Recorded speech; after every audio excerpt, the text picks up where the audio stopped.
Lucas 15, do versículo 11 em diante.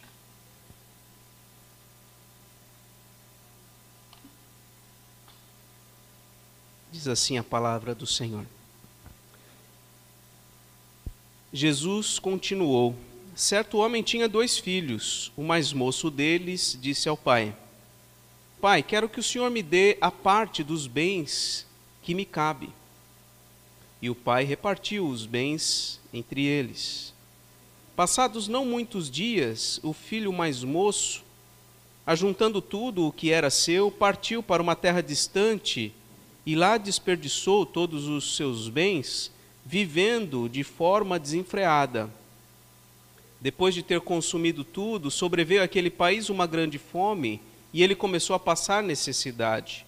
Então foi pedir trabalho a um dos cidadãos daquela terra, e este o mandou para os seus campos, a fim de cuidar dos porcos. Ali ele desejava alimentar-se das alfarrobas que os porcos comiam, mas ninguém lhe dava nada. Então, caindo em si, disse: Quantos trabalhadores de meu pai têm pão com fartura, e eu aqui estou morrendo de fome. Vou me arrumar, voltar para o meu pai e lhe dizer: Pai, pequei contra Deus e diante do Senhor. Já não sou digno de ser chamado de seu filho. Trate-me como um dos seus trabalhadores. E arrumando-se foi para o seu pai. Vinha ele ainda longe, quando seu pai o avistou, e compadecido dele, correndo o abraçou e beijou. E o filho lhe disse: Pai, pequei contra Deus e diante do Senhor, já não sou digno de ser chamado de seu filho.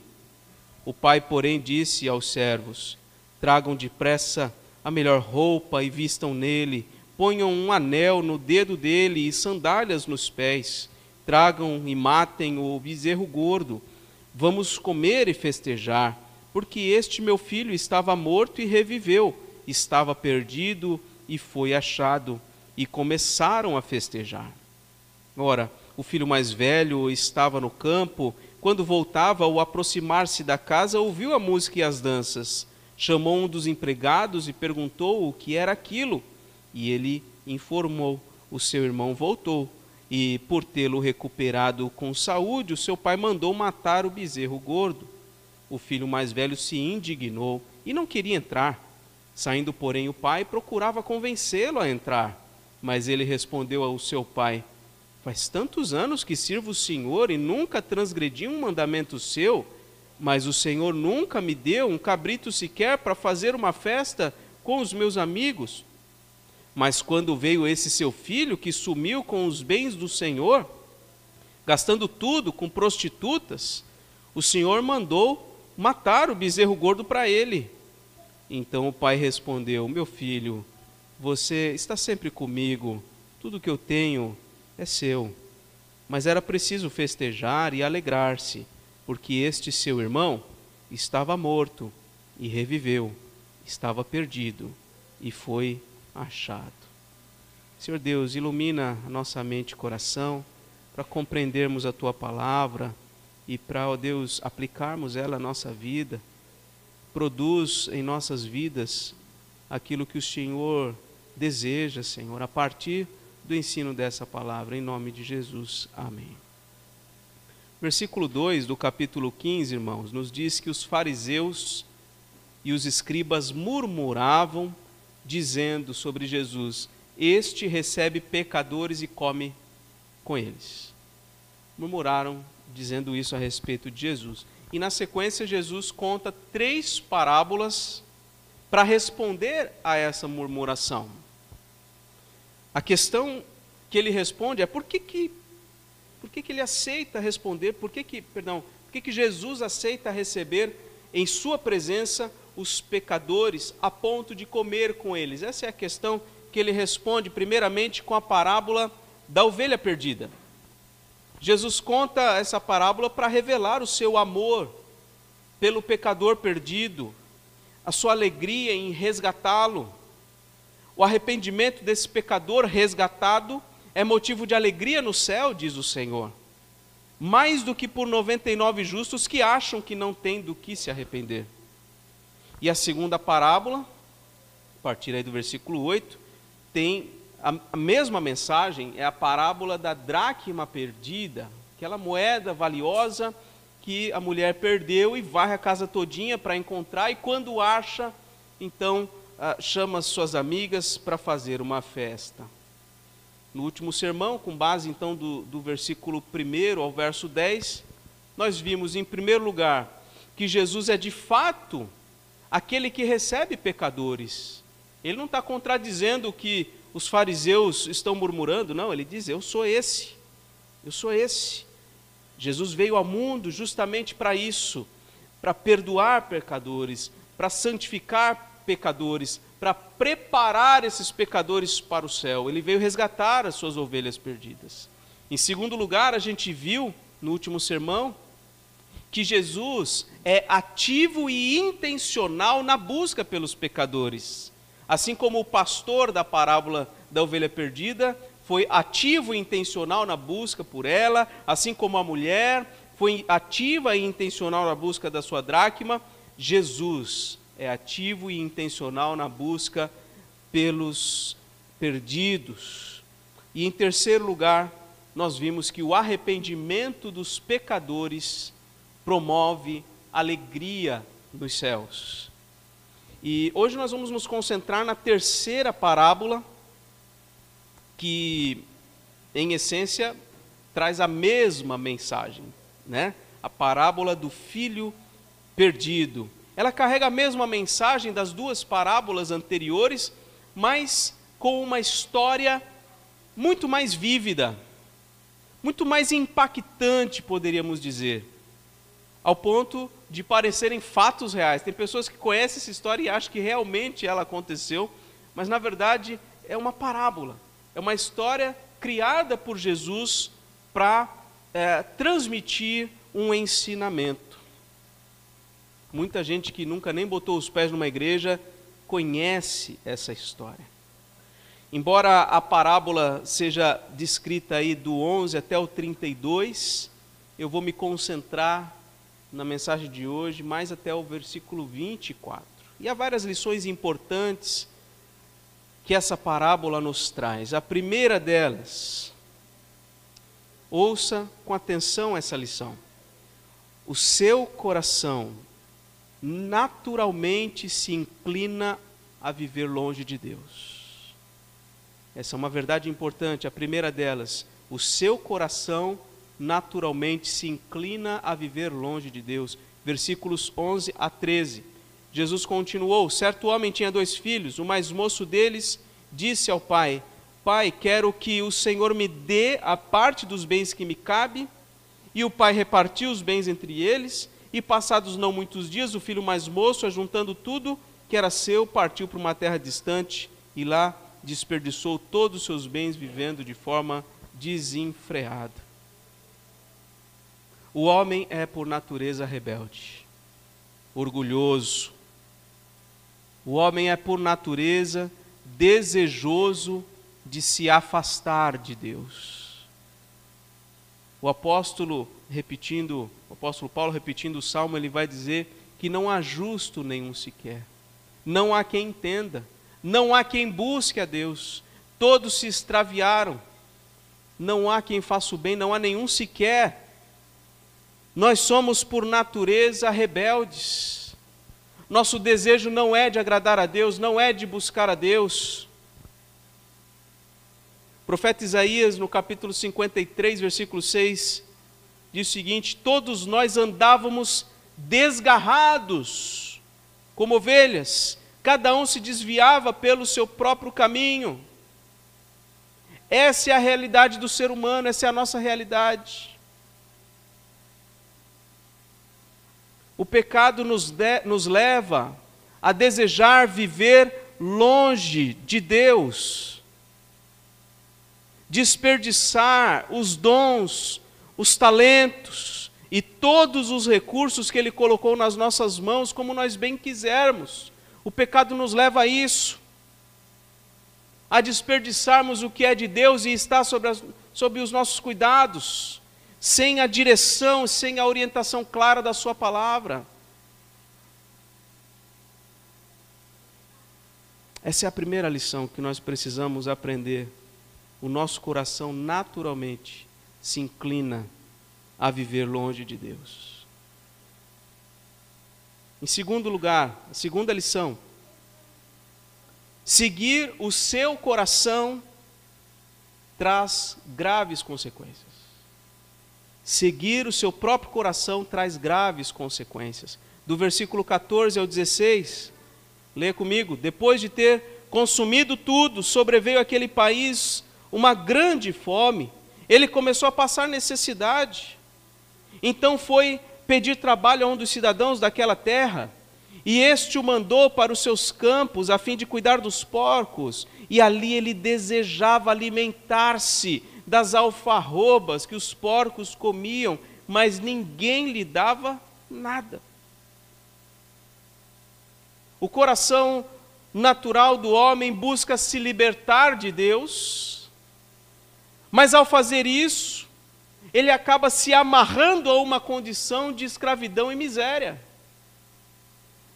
É um contrassenso, é um paradoxo.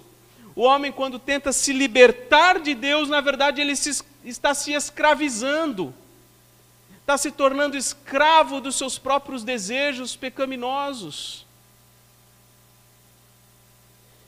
Nessa história, esse filho mais moço, ele rejeitou o seu pai, rejeitou a companhia dele, as instruções dele, tomou parte da sua herança, como que se dizendo: olha, o Senhor não é mais nada para mim, eu vou viver como se o Senhor tivesse morrido. Porque de fato a herança é dada ao filho a partir do momento que os pais morrem. Ele falou: eu não quero mais nada com o Senhor. Ele quis se libertar do seu pai, só que logo ele percebeu que ele acabou se amarrando a uma condição de miséria e de escravidão. E esse é o caminho de quem quer se libertar de Deus. Provérbios 4:19 diz: o caminho dos ímpios é como a escuridão, mas eles nem sabem em que tropeçam. Estão amarrados, estão em miséria, não estão nem entendendo, nem percebendo o buraco em que eles estão se metendo.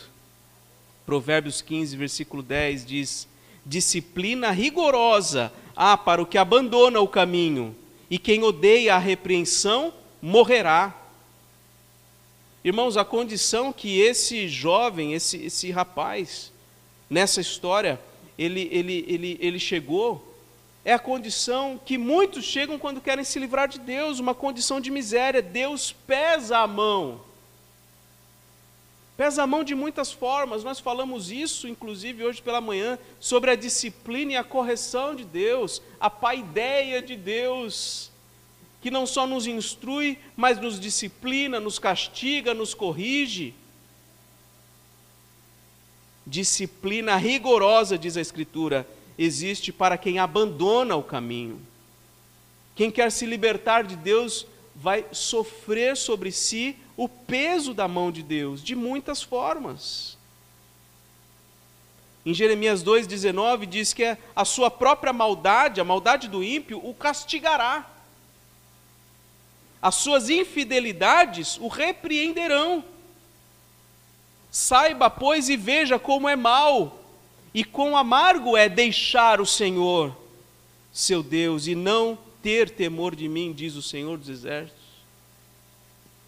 Se você está pensando em abandonar os caminhos do Senhor, se você está pensando em deixar de viver na luz da Escritura, é isso que você terá sobre si. Quão amargo é deixar o caminho de Deus. O apóstolo Paulo aos Romanos, dizendo, capítulo 6, versículo 20 e 21, ele diz: quando vocês eram escravos do pecado, estavam livres em relação à justiça. Naquele tempo, quando vocês eram escravos do pecado, que frutos vocês colheram? Somente coisas de que agora vocês se envergonham, porque o fim delas é a morte. Você quer voltar para lá?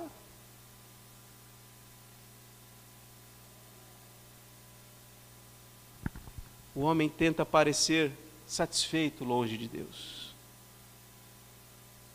O homem que está caminhando longe do Senhor tenta parecer satisfeito, mas a fome que tem na sua alma, o vazio que ele sente, só pode ser preenchido por meio da reconciliação com o Pai Celestial. Então, aprendamos essa segunda lição. Seguir o nosso próprio coração traz graves consequências. Se o seu coração está te inclinando, te induzindo a deixar os caminhos do Senhor, faça calar o seu coração, faça calar a sua alma, para que ela se aquiete nos braços do Pai. Terceira lição: perceba a tempo a necessidade de voltar para Deus. Perceba a tempo a sua necessidade de se voltar para Deus. Versículos 17 a 19. Então, caindo em si, disse: quantos trabalhadores do meu pai têm pão com fartura, e eu aqui estou morrendo de fome? Vou me arrumar, voltar para a casa do meu pai, e lhe dizer: pequei contra Deus e diante do Senhor, já não sou digno de ser chamado seu filho, trate-me como um dos seus trabalhadores. Tudo começa em reconhecer o seu próprio pecado. Para alguém que está desviado do Senhor, para alguém que está longe do Senhor, e talvez você esteja pensando: mas pastor, peraí, acho que você não está entendendo, nós estamos na igreja. Aqui você está falando com pessoas que estão nos caminhos do Senhor, que estão na casa do Pai. Será que é assim mesmo? Será que muitos de nós talvez não estamos caminhando longe e fazendo parecer que está tudo bem? Você aí que está longe da casa do Pai, perceba a sua necessidade de se voltar para Deus agora. E tudo começa em reconhecer o seu pecado. É o que aconteceu na vida desse rapaz, nessa história. Ele começou a pensar: nossa, quantas bênçãos. Tem lá os empregados do meu pai, nem sequer são filhos dele, mas tem tudo com fartura. Eu vou voltar, eu vou me tornar um dos trabalhadores do meu pai. Eu vou dizer para ele que eu pequei contra Deus, pequei contra ele, já não sou nem digno de ser chamado seu filho, me trata como um dos trabalhadores. Eu vou dizer isso para ele. O arrependimento, meus irmãos, começa na consciência da sua real condição. É quando você para de tentar se enganar. É quando você para de tentar fazer parecer alguma coisa. O arrependimento começa na consciência da sua condição. Provérbios 28, 13 diz que quem encobre as suas transgressões jamais prosperará. Quem fica escondendo os seus pecados, fingindo que eles não estão ali, jamais vão prosperar. Mas o que as confessa e abandona alcançará misericórdia. E aqui nós vemos nesses versos 17 a 19 o início desse processo de confissão. Pelo menos nós vemos aqui a intenção de confessar os seus pecados. No texto de Oséias, capítulo 14, versículos 1 e 2, o profeta diz assim: Israel, volte para o Senhor seu Deus, porque você caiu por causa dos seus pecados. Tragam palavras de arrependimento e convertam-se ao Senhor. O profeta Oséias está chamando o povo ao arrependimento. Volta para a casa do Pai. Mas não volta achando que está tudo bem, não. Tragam palavras de arrependimento. Não adianta só chegar: está tudo bem, agora estou de volta. Não é assim. Não é assim. Reconciliação não é curada com o tempo. Para haver reconciliação tem que haver confissão de pecado. É muito importante tomar consciência. É muito importante desejar voltar para Deus. Mas se a história parasse aqui, não teria havido reconciliação. Ele ainda está ali querendo comer a comida do porco. Você tem que sair dessa situação e colocar em prática a sua intenção de se voltar para Deus. É preciso dar um passo adiante. É preciso mover-se na direção do Pai. E aí nós temos a quarta lição. Volte-se a Deus com arrependimento e fé sinceros. Volte-se a Deus com arrependimento e fé sinceros. Versículos 20 e 21. E arrumando-se, foi para o seu pai. Vinha ele ainda longe, quando seu pai o avistou e, compadecido dele, correndo, o abraçou e beijou. E o filho lhe disse: Pai, pequei contra Deus e diante do Senhor, já não sou digno de ser chamado seu filho. O caminho da reconciliação sempre parece penoso. Por que parece penoso o caminho da reconciliação? Você que é casado, você que já passou por situações difíceis com alguém, você sabe como é difícil alcançar a reconciliação. Por quê? Porque para haver reconciliação, precisa haver auto-humilhação. Você precisa se humilhar. Você precisa se rebaixar para você se reconciliar. Não é possível se reconciliar com alguém sem se humilhar, sem reconhecer que pecou, que errou, que ofendeu. Reconhecer diante de Deus que errou, confessar a sua culpa, pedir perdão, pedir que os laços sejam refeitos. Esta é uma ação concreta de arrependimento e fé. E isso produz verdadeira reconciliação.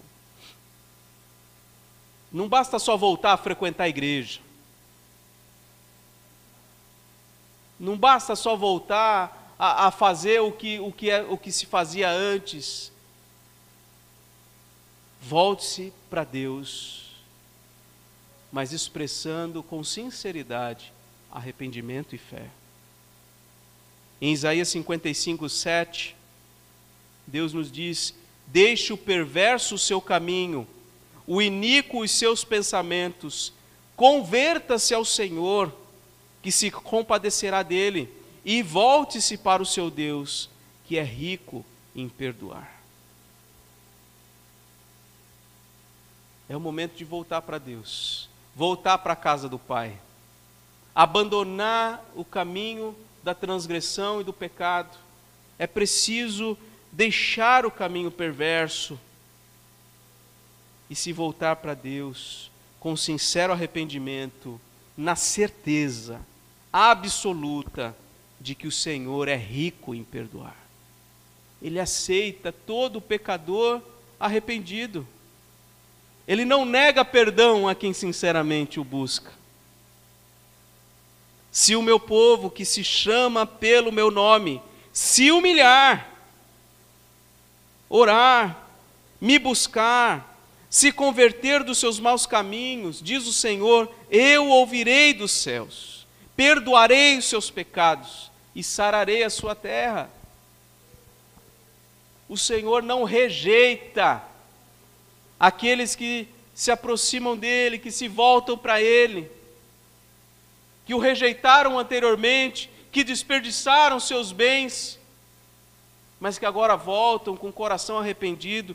Deus não rejeita. É o que vemos também aqui na quinta lição. Reconcilie-se com Deus para ser prontamente aceito e perdoado. Reconcilie-se com Deus para ser prontamente aceito e perdoado. Versículos 22 a 24. O pai disse aos servos: tragam depressa a melhor roupa, vistam nele, ponham um anel no dedo dele, sandálias nos pés. Tragam e matem o bezerro gordo, vamos comer e festejar, porque este meu filho estava morto e reviveu, estava perdido e foi achado. E começaram a festejar. Deus, assim como esse pai da história, acolhe a todos que arrependidos o buscam e invocam o seu nome. O Salmo 86, verso 5, nos diz: Tu, Senhor, és bom e perdoador, rico em misericórdia para com todos os que te invocam. E 2 Coríntios 6, 1 e 2, o apóstolo Paulo diz assim: nós, na qualidade de cooperadores com ele, também exortamos a que vocês não recebam em vão a graça de Deus. Porque ele diz: no tempo aceitável escutei você, e no dia da salvação o socorri. Eis agora o tempo oportuno, eis agora o dia da salvação. Esse é o trecho da carta de Paulo que ele fala sobre o ministério da reconciliação. E ele fala: eu sou um cooperador com Deus, chamando vocês ao arrependimento, à reconciliação com Deus. E assim, creio que sou eu agora também, como um servo inútil, chamando você a se reconciliar com Deus. Já basta o tempo de ter desperdiçado os bens que o Senhor pôs nas tuas mãos, ter desperdiçado seu tempo, seu dinheiro, ter desperdiçado sua vida, sua inteligência, com coisas que não são úteis, que não trazem edificação para a sua vida, que não glorificam ao Pai. Agora é o momento de você voltar para a casa do Pai e se arrepender. E saiba, a reconciliação com Deus é imediata e completa. Não é um processo gradual, não. É na hora. É na hora.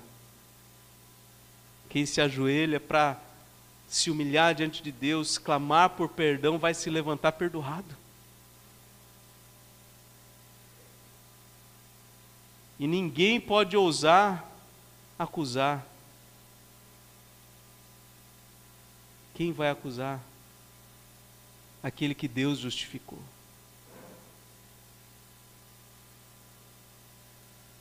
Não se deixe enganar por seu coração. Ele vai te levar para longe de Deus. Seu coração vai fazer você desperdiçar todos os recursos, todos os dons e talentos que Deus te deu, em coisas que o desonram, em coisas que lançam você para mais longe dele. Não dê ouvidos ao seu coração.